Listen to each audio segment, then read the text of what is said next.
नमस्कार, स्वागत है आपका स्पॉटलाइट हरियाणा में।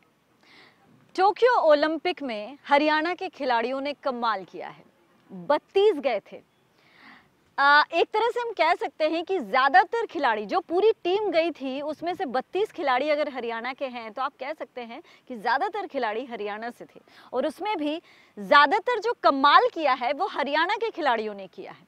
तो ऐसे में हरियाणा सरकार की ओर से तोहफों की बारिश उनके लिए हुई है।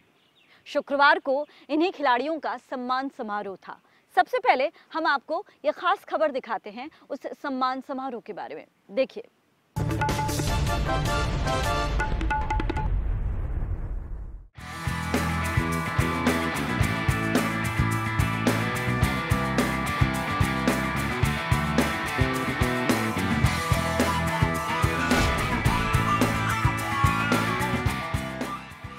जिन्होंने टोक्यो में झंडे गाड़े, देश उन्हें पलकों पर बैठा रहा है।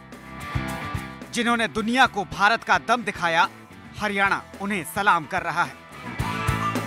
पंचकुला में हुए सम्मान समारोह में खिलाड़ियों को सम्मानित किया गया और उनकी कामयाबी के लिए उन्हें सराखों पर बैठाया गया। डिप्टी सीएम दुष्यंत चौटाला से लेकर राज्यपाल बंडारू दत्तात्रेय तक, मंत्री संदीप सिंह से लेकर विधायक ज्ञानचंद गुप्ता तक हर किसी ने कार्यक्रम में शिरकत की और खिलाड़ियों की शान में कसीदे पढ़े। गोल्डन बॉय नीरज चोपड़ा इस कार्यक्रम में वीडियो कॉन्फ्रेंसिंग के जरिए जुड़े और खेलों को लेकर हरियाणा सरकार की नीतियों की जमकर तारीफ भी की। उधर मेडलिस्ट रवि कुमार, मेडलिस्ट बजरंग पूनिया समेत हॉकी टीम के खिलाड़ियों को भी यहां पर सम्मानित किया गया है। हॉकी टीम के खिलाड़ी सुरेंद्र पालड़ ने हरियाणा सरकार की खेल नीति की जमकर सराहना की और जनता से यूं ही अपना प्यार देते रहने की अपील की। जबकि रवि कुमार और बजरंग पूनिया को लेकर इस कार्यक्रम में शॉर्ट फिल्म भी दिखाई गई और उनके संघर्ष की कहानी को बयान किया गया। मंत्री संदीप सिंह ने इस दौरान खिलाड़ियों को बधाई दी और साथ ही हरियाणा में 4 रिहैब सेंटर खोले जाने की भी घोषणा की। उन्होंने कहा कि खेलों के दौरान चोटिल होने वाले खिलाड़ियों के लिए हरियाणा में 4 रिहैब सेंटर खोले जाएंगे। बहुत पहले मेरे को भी इंजरी हुई थी, मैं भी कुछ समय तक खेल खेलता रहा हूं। बजरंग भी इस चीज को मानेगा क्योंकि अभी रिसेंटली ओलंपिक से पहले इनको भी नी में इंजरी हुई। और एक अच्छे खिलाड़ी को जब इंजरी होती है और उसका गेम इंजरी के कारण से रुक जाए, बहुत दुख लगता है। वो इंजरी को दूर करने के लिए सरकार 4 रिहैब सेंटर हरियाणा में ला रही है। इसके साथ ही उन्होंने कंपनियों से भी अपने विज्ञापनों में इन खिलाड़ियों को शामिल करने की अपील की है ताकि युवा वर्ग इनसे प्रेरणा ले सके। वहीं डिप्टी सीएम दुष्यंत चौटाला ने इस दौरान खिलाड़ियों की शान में खूब कसीदे पढ़े और युवा वर्ग से इन खिलाड़ियों से प्रेरणा लेने की अपील की। साथियों, अगर मैं इतिहास की बात करूं तो पिछले एशियन गेम्स की हम बात करें, 33% मेडल टैली में हिस्सेदारी हमारी थी। कॉमनवेल्थ की बात करें तो लगभग 40% हिस्सेदारी थी। ब्राजील की बात करें, ये इतिहास है।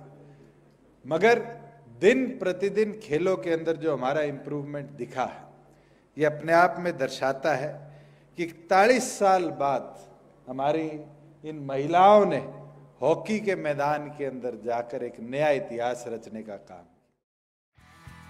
दुष्यंत चौटाला ने इस दौरान कहा कि आज का दिन एक ऐतिहासिक दिन है और देश खिलाड़ियों के इस कामयाबी को हमेशा याद रखेगा। टोक्यो ओलंपिक में 129 खिलाड़ी पूरे देश से पहुंचे थे, जिसमें 31 खिलाड़ी हरियाणा प्रदेश से शामिल हुए थे। ओलंपिक में गोल्ड लाने वाले नीरज चोपड़ा को खेल नीति के तहत 6 करोड़ रुपए और रवि दहिया को 4 करोड़ रुपए दिए जाएंगे। इसके अलावा बजरंग पूनिया को 2.5 करोड़ रुपए और चौथे नंबर पर रहने वाली महिला हॉकी टीम के खिलाड़ियों को 50-50 लाख रुपए बतौर इनाम दिए जाएंगे। पंचकुला से उमंग शौरान और अभिषेक तक्षक के साथ bureau input, PTC news, Haryana.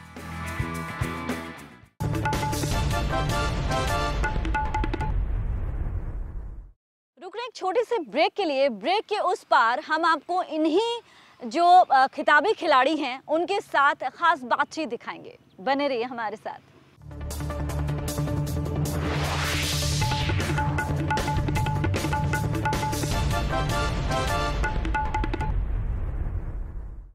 Break के बाद स्पॉटलाइट हरियाणा में आपका स्वागत है। तो आपने देखा कि किस तरह हरियाणा सरकार की तरफ से इनका सम्मान किया गया, करोड़ों की बारिश इन पर हुई है, इन पर न्योछावर किया गया है। न सिर्फ खेल के बाद बल्कि खेल से पहले भी क्या कुछ किया गया, इन सब बारे में आपको जानकारी मिली।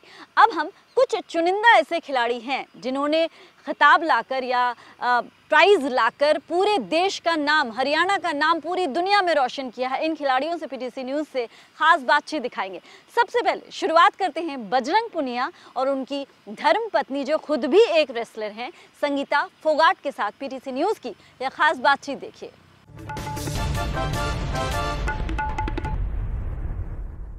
बजरंग पुनिया हमारे साथ हैं, हरियाणा सरकार की ओर से सम्मानित किया गया। किस तरह देखते हैं इस दिन को? दो सवाल हैं, बहुत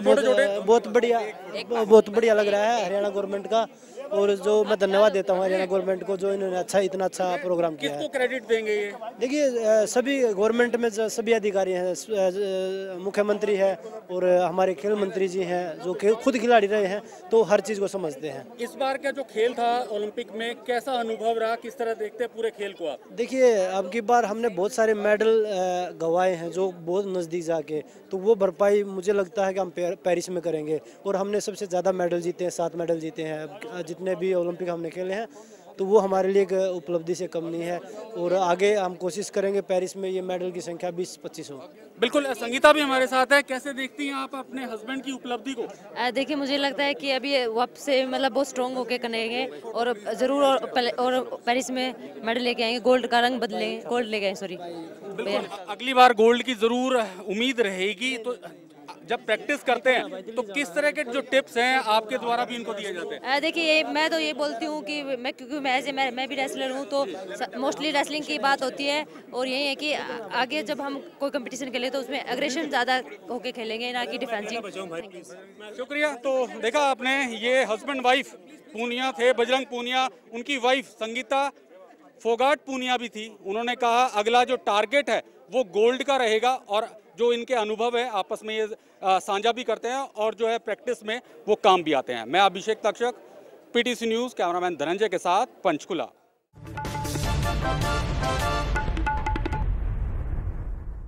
भारतीय पुरुष हॉकी टीम के खिलाड़ी सुरेंद्र हैं जिनको सम्मानित किया गया है। एक दो सवाल हैं हमारे आपसे खास, कि जो हरियाणा की खेल पॉलिसी है उसको किस तरह देखते हैं, और आज जो जिस मुकाम पर आप खड़े हैं उस पल को किस तरह देखते हैं? देखो, खेल पॉलिसी की तो मैंने पहले ही बोली है कि सभी प्लेयर्स, सभी हमें दूसरी स्टेटों वाले ये बोलते हैं कि यहाँ हरियाणा की पॉलिसी सबसे बड़ी है। तो मैं चाहता हूँ कि ये कंटिन्यू रहे पॉलिसी ऐसी। और इसमें जैसे ये है कि प्लेयरों को जो मतलब दूसरी स्टेटों के प्लेयर हैं जो उनको कठिनाई होती है, तो वो जो स्टेट, जो अपनी हरियाणा स्टेट है, जो वो अच्छा कर रही है स्पोर्ट्स पर्सन के लिए, तो ये कंटिन्यू रहे तो अच्छी बात है।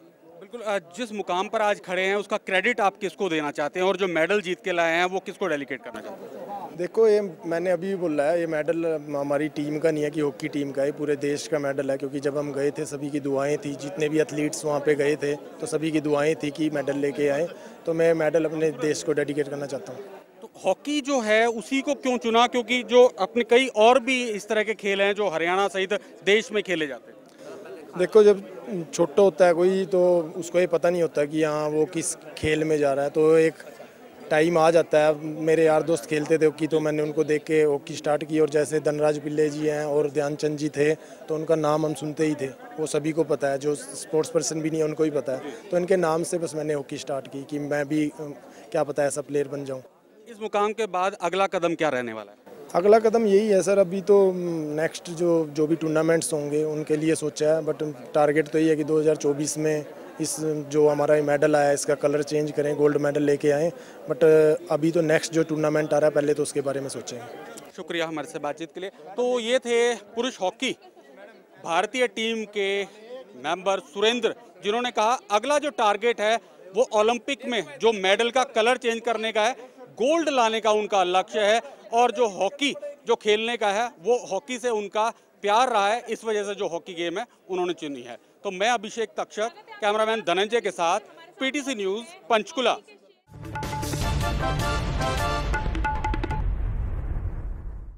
रुक रहे एक छोटे से ब्रेक के लिए। ब्रेक के उस पार हम आपको इन्हीं खिताबी खिलाड़ियों के साथ खास बातचीत दिखाएंगे। कहीं मत जाइए, बने रहिए हमारे साथ।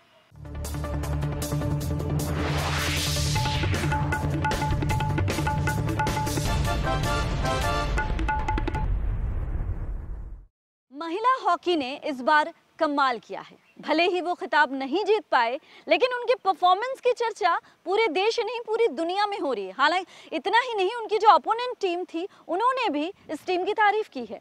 महिला हॉकी टीम की कप्तान रानी रामपाल से आपकी बातचीत दिखाएंगे और इसके साथ ही रवि दहिया रेसलर, एक खिताबी विजेता, उनसे भी आपको पीटीसी न्यूज़ की एक्सक्लूसिव बातचीत दिखा रहे हैं। देखिए।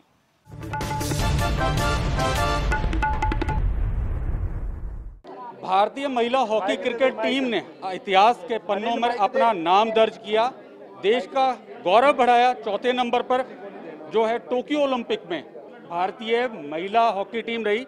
हम बातचीत करते हैं इस समय गृह मंत्री अनिल विज के पास जो है कुछ मांगों को लेकर, और उनको धन्यवाद करने के लिए तमाम जो हरियाणा से संबंध रखती हैं, जो हॉकी खेलती है भारतीय टीम के लिए, वो यहाँ पर मौजूद हैं और उनको अभी अभी जो है गृह मंत्री की ओर से सम्मानित भी किया गया है। महिला हॉकी टीम की कप्तान रानी रामपाल हमारे साथ हैं, उनसे बातचीत करते हैं। रानी जी, क्या डिमांड थी आपकी जो आपने गृह मंत्री जी के पास रखी है? हमने सिर्फ यही बोला सर को कि सर हरियाणा सरकार बहुत सपोर्ट करती है, मतलब स्पोर्ट्स के लिए हमेशा से हरियाणा टॉप पे रहा है स्पोर्ट्स पॉलिसीज़ को लेके।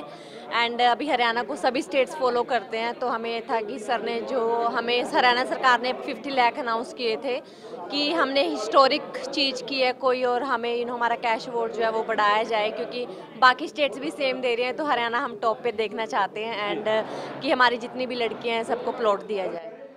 जो उपलब्धि है, हालांकि पदक से जरूर चुके, लेकिन चौथे नंबर पर रहे। काफ़ी लंबा संघर्ष रहा है महिला हॉकी टीम का। उसके बाद जो है इतिहास के पन्नों में भारतीय हॉकी टीम का नाम दर्ज हुआ है। इसको कैसे देखते हैं? काफ़ी अच्छा लगा कि हमारी टीम ने जो काफ़ी अच्छा परफॉर्मेंस दिया। वहाँ पे इवन हमारा मेडल नहीं आया, लेकिन जैसे प्रधानमंत्री जी ने बोला कि हमारी टीम ने जो लोगों का दिल जीता है, तो हमें काफ़ी अच्छा, सब लोगों ने हमें प्यार सम्मान जो दिया। दिल्ली पहुँचे, वहाँ पे जब घर पहुँचे यहाँ पे, तभी यहाँ पे आए तो नीलवी सर ने हमें काफ़ी रिस्पेक्ट, प्यार और हमारे हौसला अफजाई की। ओवरऑल जो इंडिया का जो वहाँ पर प्रेजेंस थी, या जो मेडल्स की बात करें, कई खेलों में जो है मेडल्स जो हैं हिंदुस्तानी जो प्लेयर्स हैं उनकी झोली में देश के नाम आए, उनको कैसे देखती हैं? उस पल को किस तरह देखती हैं? हमारी पूरी टीम की तरफ से उनको बहुत बहुत हार्दिक शुभकामनाएं। जिनका मेडल आया वो हमारे देश के आइकॉन है, हमारे लिए इंस्पिरेशन है कि उन्होंने देश का नाम रोशन किया मेडल जीत के। हमारे लिए बहुत गर्व की बात है कि उन्होंने हमारे ओलंपिक्स में मेडल जीतना इतना इजी नहीं होता, एंड उन्होंने जीता है, तो उन्होंने पूरे देश का नाम रोशन किया। आपने कहा कि बहुत अच्छे वकील हैं और आपकी वकालत ज़रूर मुख्यमंत्री तक, जो गृह मंत्री अनिल विज हैं, वो ज़रूर करेंगे। बिल्कुल। जब पहले सर खेल मंत्री भी थे तब भी सर के पास हम कभी किसी हेल्प के लिए आते थे, हमेशा करते थे। और जो टीम स्पोर्ट की उन्होंने पॉलिसी बनाई थी कि टीम स्पोर्ट्स को भी सेम पैसा मिलना चाहिए जो इंडिविजुअल को मिलता है, वो काफ़ी एक बहुत बड़ा चेंज था। एंड सच में सर काफ़ी अच्छे वकील हैं और हमें पूरा विश्वास है कि वो सीएम साहब से हमारे लिए वकालत जरूर करेंगे। मेरा एक आखिरी सवाल है, सहूलियत जो है हरियाणा सरकार की ओर से जो खिलाड़ियों को मिल रही है, उससे कितना संतुष्ट हैं? किस तरह देखती हैं कि पूर्ण रूप से जो है सरकार का सहयोग है? बिल्कुल, हरियाणा सरकार स्पोर्ट्स पर्सन्स को काफ़ी हेल्प करती है और काफ़ी सपोर्ट करती है। सो हम हरियाणा सरकार का थैंक्स करते हैं।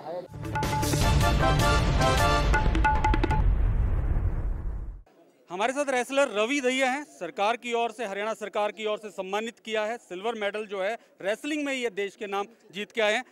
इस मुकाम को, इस पल को किस तरह देखते हैं आप? देखो जी, बहुत खुशी मिलती है और जो लोगों का प्यार है इस तरीके से देखने को मिलता है, तो लोग मतलब इतना प्यार दे रहे हैं और सरकारें हमारी इतना सम्मान कर रही हैं, और खुद पीएम साहब बात कर रहे हैं, कुछ सीएम साहब भी फ़ोन करके बात कर रहे हैं, तो बहुत खुशी होती है और बहुत सबका धन्यवाद है दिल से।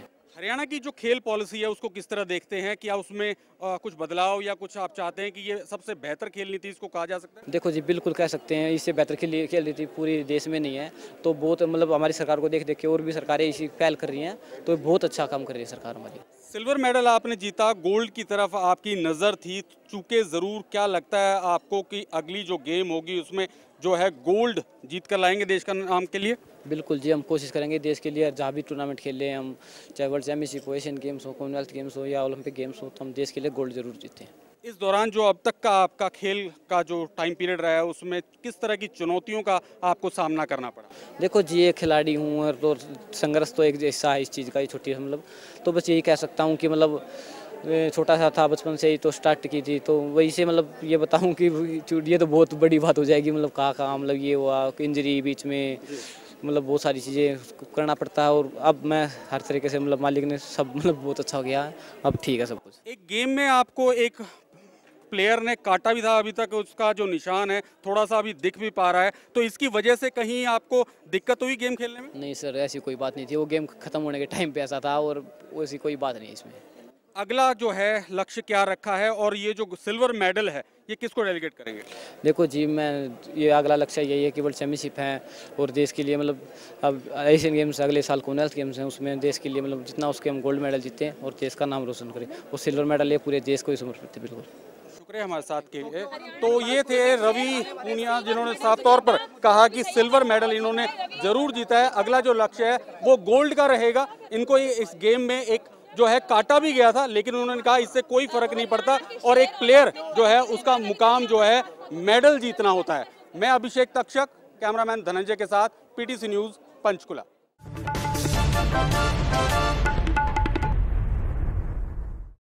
तो ये था टोक्यो ओलंपिक के पदक विजेता खिलाड़ियों का ये स्पेशल एपिसोड, और उनका जो सम्मान हुआ उसकी हमने पेशकश दिखाई। उम्मीद है आपको हमारा शो पसंद आया होगा। अगले हफ्ते एक और मुद्दे या एक और शख्सियत के साथ हाजिर होंगे। इजाजत दीजिए, नमस्कार।